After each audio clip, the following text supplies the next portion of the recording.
Hello everyone. तो आज जो है हम शुरू करेंगे प्लांट ग्रोथ एंड डेवलपमेंट, जो कि काफ़ी इम्पोर्टेंट लेक्चर है हमारा या चैप्टर है। इसमें हम जो स्टार्ट करेंगे वो लेक्चर नंबर 2 है।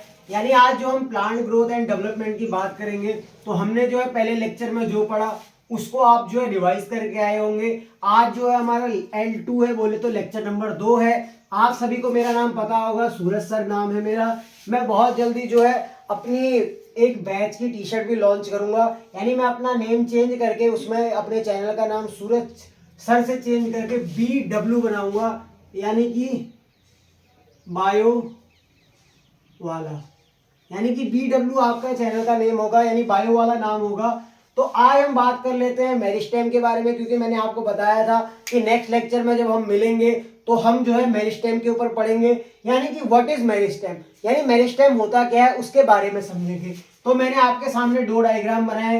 एक डायग्राम तो मैंने अपने समझ के अनुसार बनाया, दूसरा वाला जो है हमारी एनसीईआरटी में दिया है। देखो, एनसीईआरटी के डायग्राम कवर करना बहुत ही इंपॉर्टेंट है, क्योंकि कभी कभी क्या होता है डायग्राम बेस्ड क्वेश्चन आ जाते हैं और उसको कर पाना मुश्किल हो जाता है, क्योंकि हमने एनसीईआरटी के डायग्राम नहीं देखे होते हैं। अगर हमें एनसीईआरटी के डायग्राम के बारे में पता है तो हम फ्री के मार्क्स भी गेन कर सकते हैं। तो देख लेते हैं, आइए डिस्कस करते हैं। कह रहा है what is meristem in plant group of dividing cell. यानी कि ये सिंगल सेल नहीं होते, एक ग्रुप होता है डिवाइडिंग सेल्स का, जिसको बोलते हैं मेरिस्टेम। तो आपको समझ में आया होगा, a plant group of dividing cell is called known as meristem. अब लोकेशन ऑफ मेरिस्टेम, यानी वो लोकेशन कहाँ पे है, वो कहाँ पे मिलते हैं, यानी किस जगह पे उनको देखने को मिलता है। तो उस लोकेशन के अनुसार मेरिस्टेम जो होती है, एक होती है एपिकल मेरिस्टेम यानी एपेक्स टॉप पे वाली मेरिस्टेम, दूसरी होती है इंटरकैलरी यानी 2 नोड्स के बीच में जो पाई जाती है उसको बोलते हैं इंटरकैलरी, और तीसरा होता है लेटरल मेरिस्टेम जो कि किनारों की तरफ होती है। आइए डायग्राम के माध्यम से इसको समझते हैं। देखो, ये यहाँ पर ऊपर वाला हिस्सा है यानी एपेक्स पार्ट है, तो इधर पे कौन सी मेरिस्टेम पाएगी सर, ये ग्रुप ऑफ डिवाइडिंग सेल होगी जो कि एपिकल मेरिस्टेम होगी। अब ये देखो, ये जो है रूट वाला हिस्सा है, तो यहाँ पे रूट एपिकल मेरिस्टेम होगी, क्योंकि नीचे का सबसे एपेक्स वाला पार्ट है। जो नोड होती है ना, नोड, उससे लीफ बनती है। यानी आपसे पूछा जाए कि लीफ कहाँ लगी होती है, तो नोड पे, और 2 नोड के बीच के गैप को कहते हैं इंटरनोड। अगर आपसे पूछा जाए व्हाट इज द मतलब कह रहा है कि 2 नोड के बीच का गैप क्या कहलाएगा, तो इंटरनोड। यानी एक नोड और दूसरी नोड, एक नोड दूसरी नोड, उसके बीच के गैप को कहते हैं इंटरनोड। और लीफ हमेशा कहां से निकलती है, नोड से निकलती है। और नोड के बीच में ना, बीच बीच में ग्रुप ऑफ डिवाइडिंग सेल पाए जाते हैं, जिसको इंटरकैलरी कहते हैं। ये क्या होते हैं, नोड्स के बीच में पाए जाते हैं। ये एपिकल मेरिस्टेम एपेक्स की ग्रोथ कराती है, और जो लेटरल मेरिस्टेम होती है ना, वो क्या करती है, गर्थ बढ़ाती है। अभी आपको कुछ समझ नहीं आ रहा होगा, क्यों, क्योंकि आपने जो है एनाटॉमी नहीं पढ़ी होगी। जिसने एनाटॉमी पढ़ ली होगी, यानी एनाटॉमी ऑफ फ्लावरिंग प्लांट वाला चैप्टर पढ़ा होगा, 11th क्लास का 6th चैप्टर है, तो आपको समझ में आ रहा होगा कि लेटरल मेरिस्टेम क्या करती है सर, गर्थ को बढ़ाती है।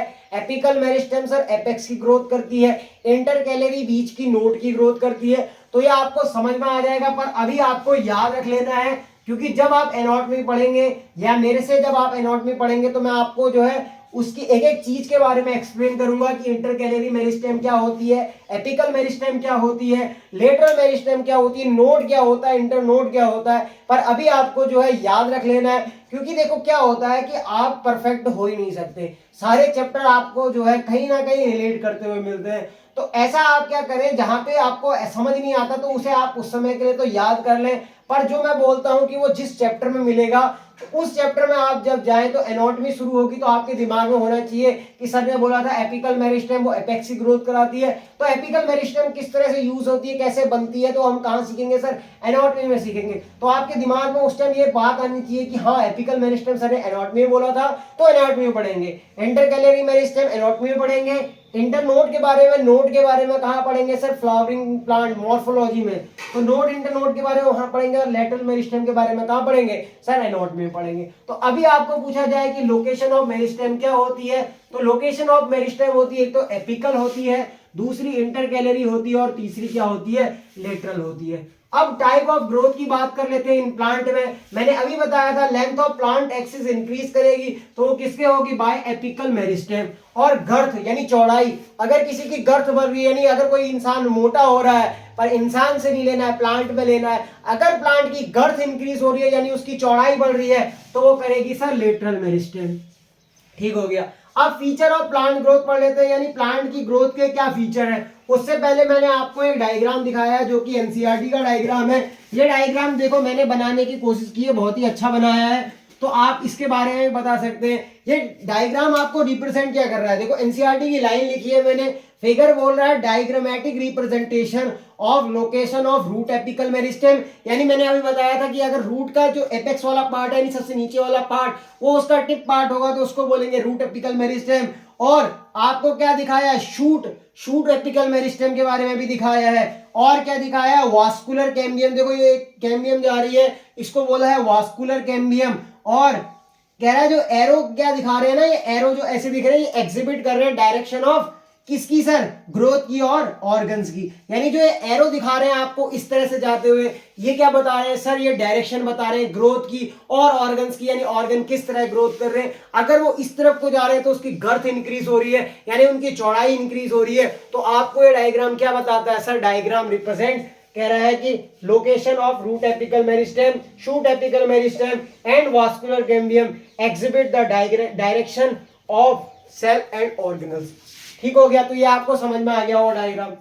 अब बात कर लेते हैं फीचर ऑफ प्लांट ग्रोथ की, कि प्लांट ग्रोथ के क्या क्या फीचर होते हैं। तो पहला फीचर है कि प्लांट की जो ग्रोथ होती है वो इनडिटर्मिनेट होती है। इनडिटर्मिनेट का क्या मतलब होता है सर, अनलिमिटेड। अनलिमिटेड प्लांट कैसे ग्रो करेगा, तो उसके पीछे एक रीजन होता है, सिंस प्लांट है मेरिस्टेम। मेरिस्टेम क्या होता है sir, group of dividing cell, यानी group of dividing cell throughout the present life. उसकी लाइफ में जो है मेरिस्टेम या ग्रुप ऑफ डिवाइडिंग सेल जो होते हैं वो लाइफ भर प्रेजेंट होते हैं। So plant growth can occur throughout the life. इसका क्या मतलब है, अगर उसमें मेरिस्टेम होगी तो प्लांट अपनी ग्रोथ को लगातार बनाए रखेगा, यानी अगर प्लांट लगातार ग्रो करेगा तो उसकी ग्रोथ क्या हो जाएगी, इनडिटर्मिनेट हो जाएगी यानी अनलिमिटेड हो जाएगी। फिर कह रहा है पर सम पार्ट प्लांट के ऐसे होते हैं जो कि इनडिटर्मिनेट ग्रोथ नहीं करते, यानी कि वो लगातार ग्रो नहीं करते। एक समय बाद ऐसा होता है कि उनकी ग्रोथ रुक जाती है, फिर जो है उसकी ग्रोथ बढ़ाना अच्छा नहीं होता, इससे अच्छा तो वो दूसरे ऑर्गन को डेवलप कर ले। तो कह रहा है कि some plant part growth is determinate, यानी कुछ की पार्ट ऐसे होते हैं जिनकी ग्रोथ जो है डिटर्मिनेट होती है। Example leaf. अब लीफ क्या करती है ना, कुछ देर बाद आप देखना पहले लीफ छोटी होती है फिर वो बढ़ती जाती है, पर एक बात के पश्चात क्या होता है कि लीफ का साइज बढ़ना बंद हो जाता है, यानी लीफ अपना परफेक्ट शेप गेन कर लेती है। उसके बाद वो लीफ झड़ जाती है और उसकी जगह पे दूसरी लीफ आती है। ऐसा नहीं कि हम उसकी ग्रोथ को बढ़ाते जाएं और उसको जो है ज्यादा ज्यादा खाना प्रोवाइड करते रहें, तो ऐसा नहीं होता है। प्लांट क्या करता है, नए पार्ट्स को बना लेता है, इसलिए कुछ पार्ट में उसकी ग्रोथ कैसी होती है सर, डिटर्मिनेट होती है। अगला पार्ट क्या है कि प्लांट ग्रोथ इज ओपन, यानी कि कह रहा है जो प्लांट की ग्रोथ होती है वो खुले प्रकार की होती है। इसका मतलब क्या होता है, new cells are being added throughout the life, मतलब उसकी लाइफ साइकिल में जो नए सेल्स होते हैं वो हमेशा ऐड होते रहते हैं। इसीलिए जो प्लांट की ग्रोथ क्या होती है सर, अनलिमिटेड होती है और ओपन होती है। फिर कह रहा है जो प्लांट डिफरेंशिएशन क्या होती है, ओपन होती है। डिफरेंशिएशन मैंने बताया था, सेल की डिफरेंशिएशन क्या होती है सर, उसका रोल फिक्स हो जाना। और प्लांट की डिफरेंशिएशन क्या होती है, कह रहा है कि मेरिस्टेम जो होता है वो टोटीपोटेंट सेल होते हैं। अब ये टोटीपोटेंट सेल क्या होते हैं, किसी भी पार्ट मतलब किसी भी प्लांट या किसी भी भाग ऐसा टुकड़ा जो कि पूरे प्लांट को ग्रो करने की क्षमता रखता है, यानी ऐसा पार्ट जिससे पूरा प्लांट बन जाए उसको बोलेंगे टोटीपोटेंसी सेल। आपने वो वाला फिल्म देखी होगी या कोई भी एक ऐसी फिल्म देखी होगी जिसमें हिस्सा उसका कटता है उससे नया भाग बनने लगता है तो टोटीपोटेंट कहलाता है। तो टोटीपोटेंट क्या होता है, can give any organ on the basis of location, यानी कि लोकेशन के बेस पे वो किसी भी ऑर्गन को जन्म दे सकता है, तो वो क्या कहलाएगा सर, टोटीपोटेंट सेल कहलाएगा। यानी कि हमें क्या समझ में आया कि फीचर ऑफ प्लांट ग्रोथ पढ़ लिए कि फीचर ऑफ प्लांट ग्रोथ में प्लांट ग्रोथ कैसी है, अनलिमिटेड है। इसका मतलब इनडिटर्मिनेट है कि मेरिस्टेम उसमें through out the life present होती है, इसका मतलब वो ग्रोथ लगातार करता रहेगा। फिर कह रहा है सम प्लांट पार्ट में ग्रोथ डिटर्मिनेट होती है, एग्जांपल लीफ ले लिया। प्लांट ग्रोथ इज ओपन, इसका मतलब new cells are always being added in their life या throughout life। और plant differentiation is open because the meristem या totipotent cell can give any organ on the basis of location. अब हम अगले feature पढ़ते हैं, फीचर ऑफ प्लांट ग्रोथ में, यानी अगला फीचर क्या है उसके बारे में देखते हैं। तब तक हम आप इसको नोट कर लेना, मैंने तो मिटा दिया है पर कईयों ने नोट कर लिया होगा, क्योंकि आपको ये नहीं सोचना है कि आपको नोट करने के लिए अलग से टाइम दिया जाएगा, ऐसे तो वीडियो बहुत ही लंबी हो जाएगी और आपका टाइम जाया होगा। तो मैं जो है जब रुकता हूं तो आप अपनी को मतलब नोट कर लिएगा। अगला पॉइंट कह रहा है कि क्या कह रहा है, प्लांट ग्रोथ इज लोकलाइज्ड।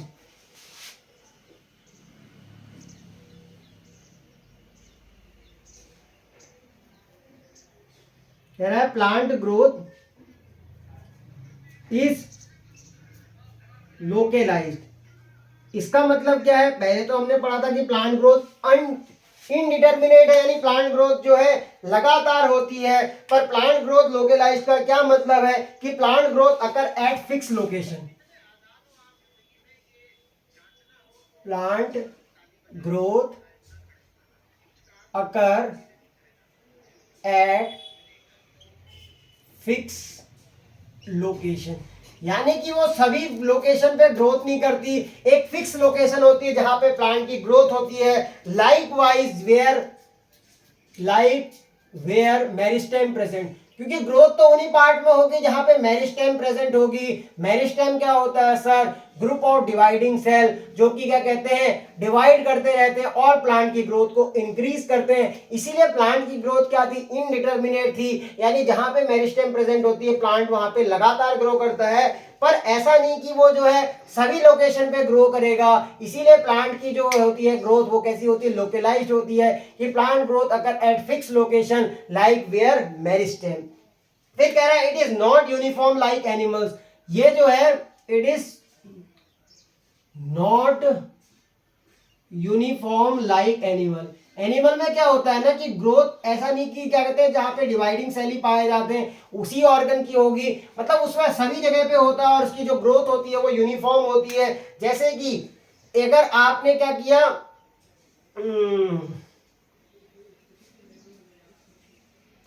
हाँ एक बीकर में आपने क्या किया, 2 मीटर पे क्या बांध दिया, एक टैग लगा दिया, ये 2 मीटर यहां पे प्लांट का नेम लिखा,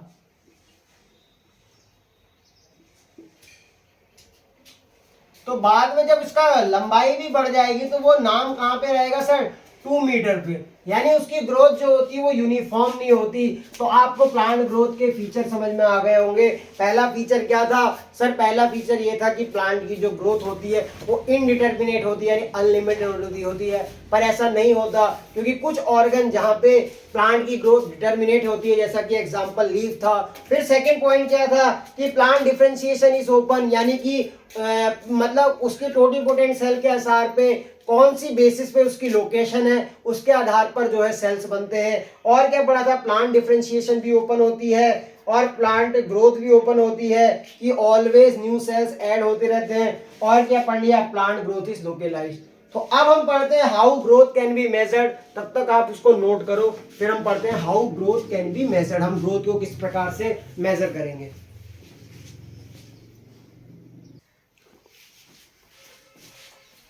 तो आई होप आपको मजा आ रहा होगा, मुझे तो बहुत ही मजा आ रहा है पढ़ाते हुए।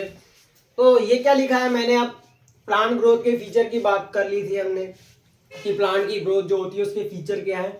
अब बात कर लेते हैं how growth can be measured, यानी अब जो ग्रोथ हुई है ना, वो ग्रोथ तो हुई है, उसे नापे कैसे, क्या मतलब सर, उसको मेजर कैसे करें, मतलब ग्रोथ कितनी हुई उसका कोई तरीका होगा, मेजरमेंट का एक उपकरण होगा, या कोई ऐसा तरीका जिससे हम बता सकें कि प्लांट में ग्रोथ हुई है।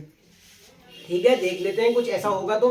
देखो इसमें क्या कह रहा है, how can growth can be measure for any type of growth, यानी किसी भी प्रकार की ग्रोथ में क्या होता है sir, increase in protoplasm is responsible, यानी प्रोटोप्लाज्म क्या होता है सर, न्यूक्लियस का जो न्यूक्लियोप्लाज्म होता है और साइटोप्लाज्म होता है, जब वो टुगेदर होता है यानी मिलता है तो उसको बोलते हैं प्रोटोप्लाज्म। यानी किसी भी प्रकार की ग्रोथ हो उसमें क्या होगा सर, प्रोटोप्लाज्म का बढ़ना जरूरी है। बढ़ गया, मान लो प्रोटोप्लाज्म बढ़ा, increase is protoplasm is difficult to measure, यानी कि अब जो बढ़ा हुआ प्रोटोप्लाज्म होता है उसको नाप पाना बहुत ही कठिन है, यानी वो क्या है सर, डिफिकल्ट टू मेजर है। इसीलिए क्या करते हैं, plant growth measured by indirect method, यानी प्रोटोप्लाज्म को डायरेक्ट नापा नहीं जा सकता। अगर प्रोटोप्लाज्म को डायरेक्ट नापा नहीं जा सकता तो क्या होगा, अगर प्लांट में ग्रोथ को हमें देखना है तो ऐसे मेथड निकालने होंगे जो कि इनडायरेक्ट हो, यानी उसका कोई भी ऐसा नहीं कि क्या कहते हैं डायरेक्ट हम मेजर नहीं कर सकते, कोई अलग तरीके आपको लेने पड़ेंगे जिससे कि आप प्लांट की ग्रोथ को मेजर कर सकते हैं। ठीक हो गया। अब ऐसे कौन से मेथड है आइए देख लेते हैं। Growth can be measured bye, आप ग्रोथ को किस तरह से नापेंगे, क्योंकि आपके पास डायरेक्ट मेथड तो है ही नहीं। आप क्या करेंगे, प्रोटोप्लाज्म को तो नाप ही नहीं सकते, यानी प्रोटोप्लाज्म को देख के आप ये नहीं बता सकते कि ग्रोथ हुई है, बता तो सकते पर नापने का तरीका नहीं है। तो इनडायरेक्ट मेथड के बारे में पढ़ते हैं जिससे आप ये बता सके कि प्लांट में ग्रोथ हुई है।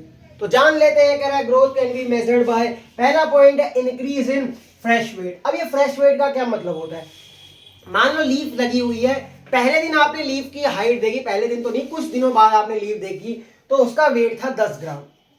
आफ्टर 5 डेज उसमें मॉइस्चर इकट्ठा हुआ, फ्रेश वेट में इंक्रीज हो गया और उसका वेट पहुंच गया 15 ग्राम। तो इसका मतलब ग्रोथ हुई है, ये एक इनडायरेक्ट मेजरमेंट था। दूसरा कह रहा है इंक्रीज इन ड्राई वेट, सूखी लीफ, अगर सूखी लीफ का भी वेट बढ़ रहा है तो वो क्या है, एक इनडायरेक्ट मेथड है। तीसरा कह रहा है इंक्रीज इन लेंथ, अब लेंथ के अनुसार आप अगर लंबाई बड़ी है तो उसको देख के नहीं बता सकते क्या, कोई चीज लंबी हुई है या कोई चीज लंबा हुआ है तो आप उसको देख के बता सकते हैं कि उसकी हाइट में इंक्रीज हुआ है। तो एग्जांपल आपके सामने है पोलन ट्यूब की लेंथ इंक्रीज होना।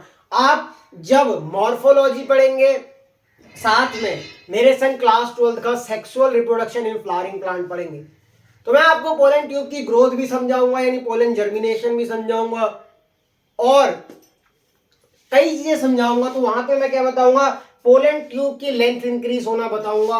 तो अगर आपको पोलन लेंथ की, क्या कह रहा हूं, पोलन ट्यूब की लेंथ इंक्रीज होते हुए दिखती है तो उसको क्या बोलेंगे सर, एक इनडायरेक्ट मेथड बोल देंगे। अगर स्टेम की लेंथ इंक्रीज हो जाए, यानी कि जो है स्टेम है उसकी लेंथ में वृद्धि दिख रही है तो वो भी क्या है सर, एक प्रकार का इनडायरेक्ट मेजर है। अगला पॉइंट कह रहा है इंक्रीज इन वॉल्यूम, अगर किसी का वॉल्यूम बढ़ रहा है, एग्जांपल आपने फ्रूट देखा हो वाटरमेलन, वाटरमेलन जब छोटा होता है उसमें पानी का अमाउंट बढ़ता है ना, उसका वॉल्यूम बढ़ता है, तो वाटरमेलन उसका एग्जांपल हो गया।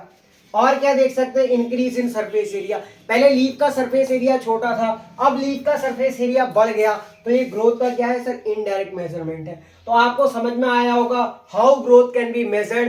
Growth can be measured by the any type of growth, क्या होता है, increase in protoplasm, but increase in protoplasm is measure difficult हो जाता है, इसीलिए क्या करते हैं प्लांट ग्रोथ मेजर करते हैं इनडायरेक्ट मेथड से।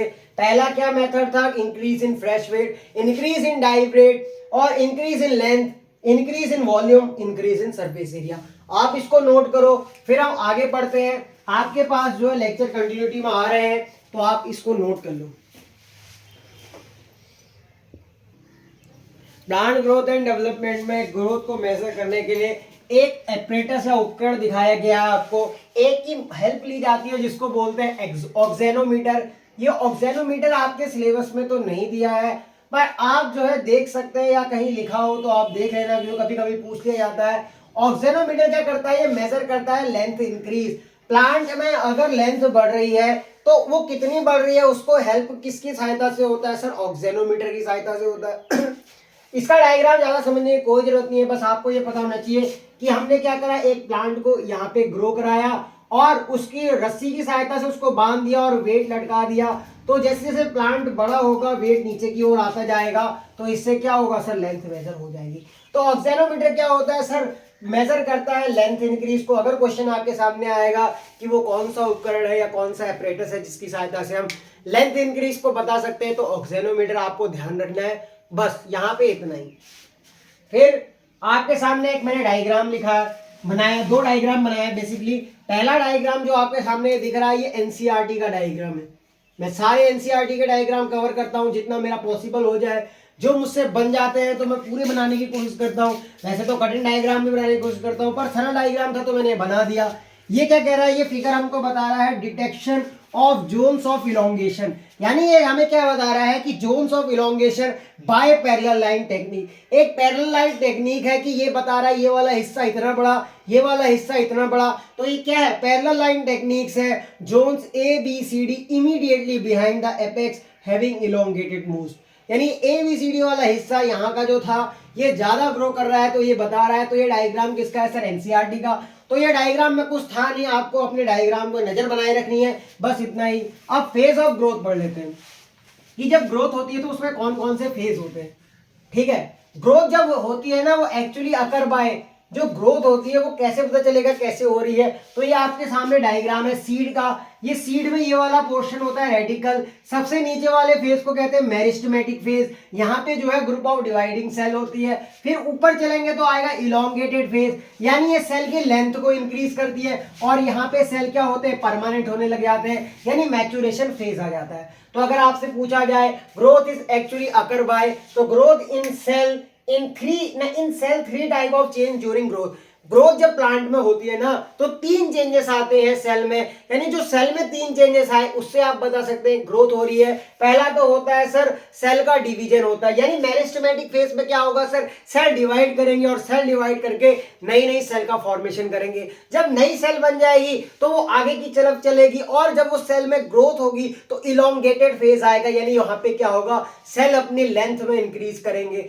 आफ्टर सम टाइम, यानी सेल जैसे ही लेंथ में इंक्रीज हो गए या उनका साइज इंक्रीज हुआ, फिर सेल बिकम परमानेंट, यानी सेल का डिफरेंशिएशन हो जाएगा, मतलब सेल क्या होने लग जाएंगे, परमानेंट आ जाएगा, यानी कि मैच्योरेशन फेज। ऐसा नहीं कि उसको सेल भी मिलने लग जाएगी परमानेंट हो गया, नहीं, वो क्या करेगा, मैच्योरेशन फेज में एंटर कर जाएगा, यानी अब सेल क्या होगा, मैच्योर होगा। तो आइए हम पढ़ लेते हैं मेरिस्टेमेटिक फेज के बारे में, इलोंगेशन फेज के बारे में और मैच्योरेशन फेज के बारे में। तो आपको ऑक्सेनोमीटर क्लियर है कि लेंथ इंक्रीज करता है। फेज ऑफ ग्रोथ में ग्रोथ एक्चुअली अकर बाय कैसे होती है, तो उसमें ग्रोथ जब होती है तो 3 चेंजेस आते हैं। पहला तो सेल डिवीजन होता है, सेल इलोंगेट करता है, और क्या होता है, सेल बिकम परमानेंट होता है। तो आप डायग्राम को बनाइए। अब हम बात करते हैं मेरिस्टेमेटिक फेज की, सेल डिवीजन वाले फेज की, यानी और फिर सेल साइज इंक्रीज यानी इलोंगेटेड फेज की, और लास्ट में हम बात करेंगे मैच्योरेशन फेज की। तो आप इसको नोट करो।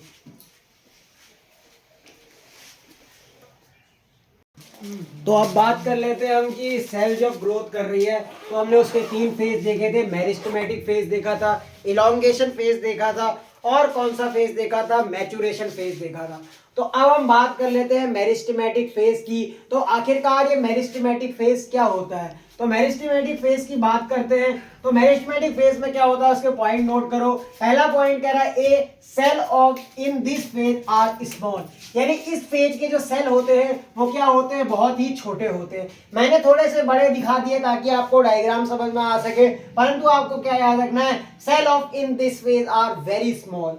दूसरा है cell wall primary in nature, यानी जो पहली सेल वॉल होती है वो कैसी होगी सर, प्राइमरी इन नेचर होगी और विदाउट डिपोजिशन, मतलब उसमें किसी भी प्रकार की डिपोजिशन नहीं होगी।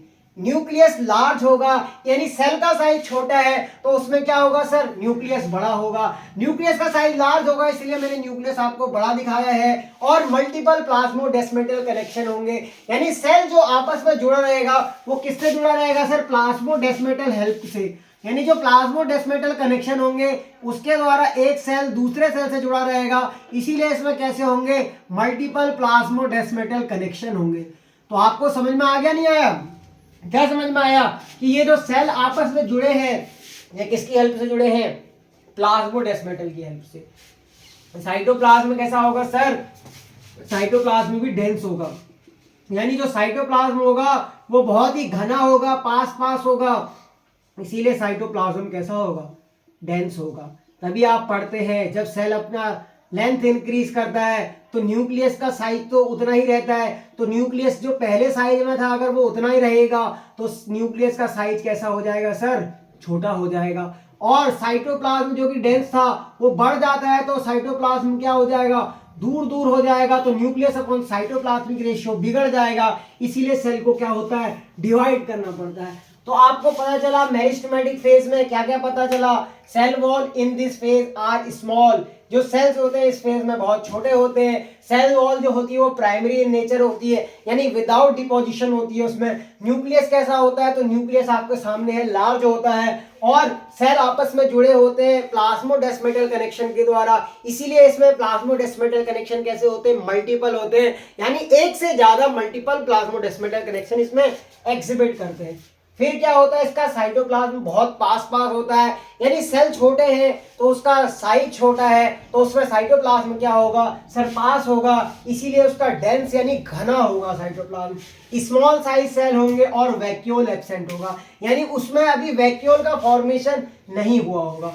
अब जो दूसरा फेज आता है उसको बोलते हैं इलोंगेशन फेज। पहला फेज था हमारा मेरिस्टेमेटिक फेज, उसके बारे में हमने पूरी तरीके से डिस्कस कर लिया। सेकंड फेज है इलोंगेशन फेज। आइए इलोंगेशन फेज के बारे में समझते हैं। इलोंगेशन फेज में क्या होता है, सेल साइज में इंक्रीज करता है, यानी कि न्यूक्लियस अपॉन साइटोप्लाज्मिक रेशियो बिगड़ जाता है, न्यूक्लियस का साइज छोटा रह जाता है और सेल का साइज लंबा हो जाता है, इसलिए क्या होता है, सेल साइज में इंक्रीज करता है, प्रोटोप्लाज्म भी इंक्रीज करता है और क्या होता है, वैक्यूल का फॉर्मेशन होने लगता है, यानी कि वैक्यूल बनने लगता है किस फेज में, इलोंगेशन फेज में। तो आपको समझ में आ गया होगा कि इलोंगेशन फेज क्या होता है। अब हम पढ़ेंगे किसके बारे में, मैच्योरेशन फेज के बारे में। ये देखो वैक्यूल का फॉर्मेशन हो गया, ये जो डायग्राम है ये पहला फेज का था, ये मेरिस्टेमेटिक फेज है, आपके सामने मैं लिख देता हूं, ये मेरिस्टेमेटिक फेज का डायग्राम है। ये किसके फेज का डायग्राम है, तो यह इलोंगेशन फेज का डायग्राम, इलोंगेशन फेज का डायग्राम। और ये वाला कैसा डायग्राम है, तो ये कौन सा डायग्राम है सर, ये डायग्राम है हमारा परमानेंट सेल का, यानी मैच्योरेशन फेज का।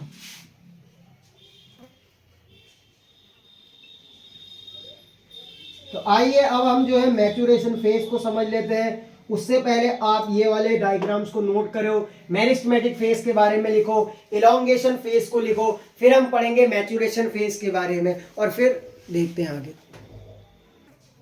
तो आइए डिस्कस करते हैं मैच्योरेशन फेज के बारे में। अभी क्या हुआ यार, मुझसे डायग्राम मिट गया मैच्योरेशन फेज का।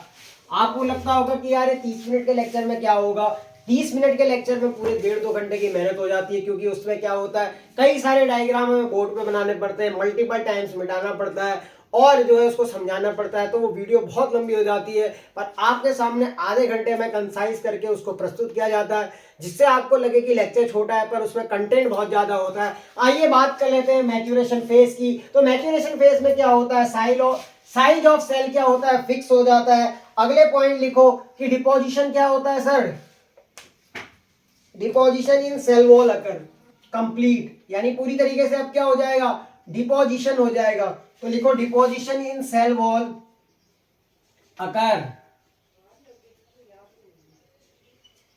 ठीक हो गया, यानी कंप्लीट हो गया और सेकेंडरी सेल वॉल बन जाएगी, कंप्लीट और सेकेंडरी सेल वॉल फॉर्म हो जाएगी, सेकेंडरी सेल वॉल फॉर्म, ये फॉर्म लिख दिया, फॉर्म नहीं फॉर्म है। फिर अगला बात क्या कह रहा है, वैक्यूल साइज क्या होगा, इंक्रीज हो जाएगा, क्योंकि आया वैक्यूल कहां पे था सर, इलोंगेशन फेज में आया था। अब वो वैक्यूल साइज में मैक्सिमम हो जाएगा, यानी उसका साइज क्या है, बढ़ जाएगा, एक फिक्स साइज का हो जाएगा, तो वैक्यूल का साइज मैक्सिमम हो जाएगा।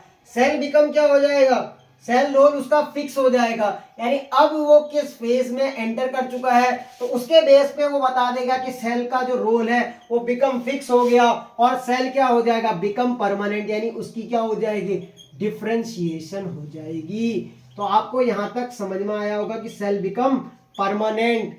फिर कह रहा है some cell at maturity become dead, कुछ सेल क्या होते हैं ना, वो मैच्योरिटी पे आके डेड हो जाते हैं। कईयों को लगता होगा कि यार नोट्स तो देख के लिख रहे हैं, मेरी इंग्लिश इतनी अच्छी नहीं है, मैंने आपको बताया था, मैंने जो है यूनाइटेड स्टेट से इंग्लिश पढ़ रखी है, मतलब कि ऐसा नहीं कि बहुत ही ज़्यादा हाई फाई स्कूल से पढ़ा, ऐसा नहीं है। मैं भी एक हिंदी मीडियम का स्टूडेंट था, मुझे इसे मार लगाने में बहुत दिक्कत हो जाती है। तो आप देखते होंगे पढ़ाता तो बिल्कुल नोट्स इंग्लिश में हूँ, बट उसको बोलता हिंदी में हूँ। क्यों, क्योंकि मुझे ऐसा नहीं कि बहुत तगड़ी इंग्लिश आती है, बिल्कुल नहीं आती। तो मैं आपको बता दूं कि अगला पॉइंट क्या होता है कि some cell at maturity become dead, यानी वो बेचारे मैच्योर होने तक मर जाते हैं। ऐसी क्या मैच्योरिटी हो गई यार, क्यों मर जा रहे हैं। क्या फायदा? फिर फायदा है, बिकम डेड। तो कौन से हैं? Like vessel, tracheids. अब ये कहां पढ़ोगे? एनाटॉमी जब आप पढ़ोगे तो उसमें आपको पता चलेगा कि वेसल, ट्रैकीड, इनके बारे में। और क्या होता है? फाइबर्स होते हैं, and fibres, and fibres. Maturity पे क्या करते हैं? लूज प्रोटोप्लाज्म हो जाता है इनका। इनका प्रोटोप्लाज्म कैसा होता है सर? लूज। अब आपसे एक क्वेश्चन पूछता हूं, क्वेश्चन लिखना। Maturation phase can have dead cell.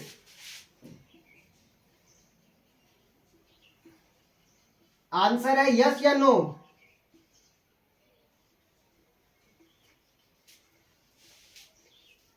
Answer है इसका यस और नो। क्या है आंसर? तो कमेंट में लिख देना, आंसर है यस। क्योंकि हमने एग्जांपल देख लिया जाइलम के, उसमें वेसल, ट्रैकीड और फाइबर्स एग्जांपल देखे। तो अब क्या हुआ? हमने मैच्योरेशन फेज पढ़ लिया। मैच्योरेशन फेज में क्या होता है? सेल का साइज फिक्स हो जाता है। जब सेल साइज में फिक्स हो जाता है तो डिपोजिशन इन सेल वॉल अकर होती है, कंप्लीट हो जाती है, यानी सेकेंडरी वॉल का फॉर्मेशन हो जाता है।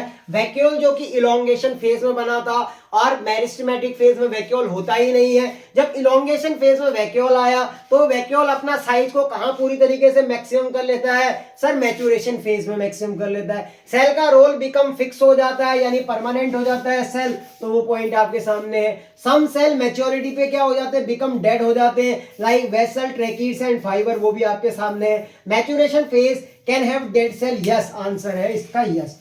अब मैं आपके सामने मेरिस्टेमेटिक फेज का एक बार डायग्राम फिर से बना देता हूं ताकि आपकी क्लियरिटी बढ़ जाए। तो आपने नोट कर लिया होगा, तो मेरिस्टेमेटिक फेज का डायग्राम आपके सामने आ रहा है, तो दिल थान के बैठिएगा।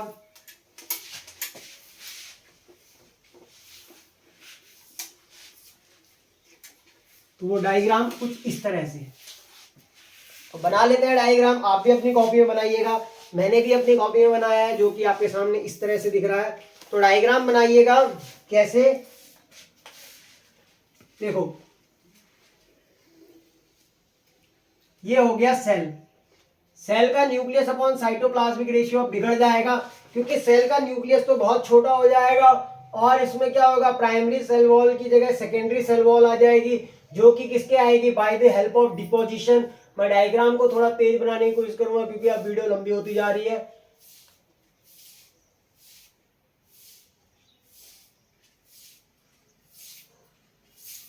तो ये बन गया। इसमें क्या करेंगे? ये जो आपको दिख रहे हैं, ये सेकेंडरी सेल वॉल का डिपॉजिट होगा, ये प्राइमरी सेल वॉल है। और प्राइमरी सेल वॉल क्या होती है? हल्की परमिएबल होती है, ठीक है।